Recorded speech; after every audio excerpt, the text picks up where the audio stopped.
অনেক দূরে পাহাড় আর নদীর মাঝখানে ছিল এক অদ্ভুত বন, নাম নীরব বন। এই বনে দিনে পাখিরা গান গাইত না, আর রাতে ঝিঝি পোকাও ডাকত না। তবু বনটা ভয়ঙ্কর নয়, বরং রহস্যে ভরা।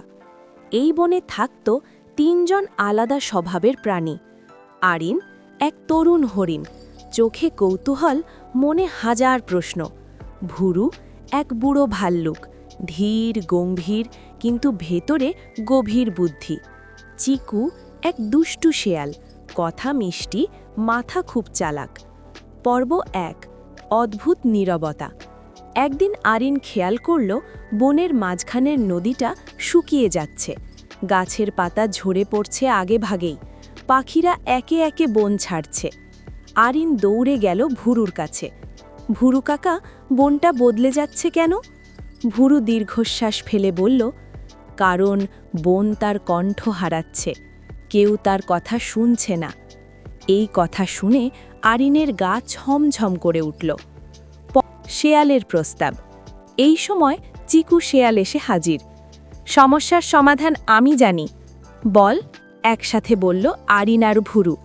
চিকু বলল, বনের মাঝখানে আছে প্রাচীন পাথর, সেখানে গিয়ে যদি সবাই নিজের ইচ্ছা চায়, বন আবার আগের মতো হবে। তবে তবে কি? তবে সাহস লাগবে, সত্য বলতে হবে। ভুরু চোখ বন্ধ করল। সত্য বলা সবচেয়ে কঠিন।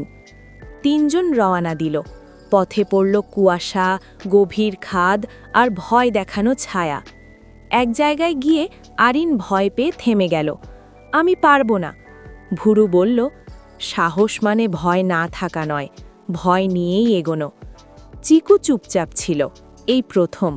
আর সত্যের মুখোমুখি। প্রাচীন পাথরের সামনে দাঁড়িয়ে এক অদ্ভুত কণ্ঠ ভেসে এলো। এক এক করে বলো, তোমার সবচেয়ে বড় সত্য।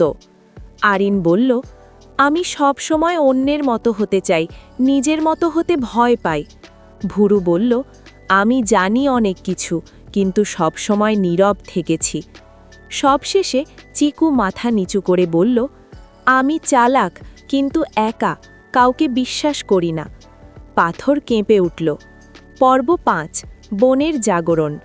হঠাৎ বাতাস বলল, নদীতে পানি ফিরল, পাখিরা গান শুরু করল। কণ্ঠ বলল, বন বাঁচে তখনই যখন তার বাসিন্দারা নিজের সত্যকে মানে। নীরব বন আর নীরব রইল না।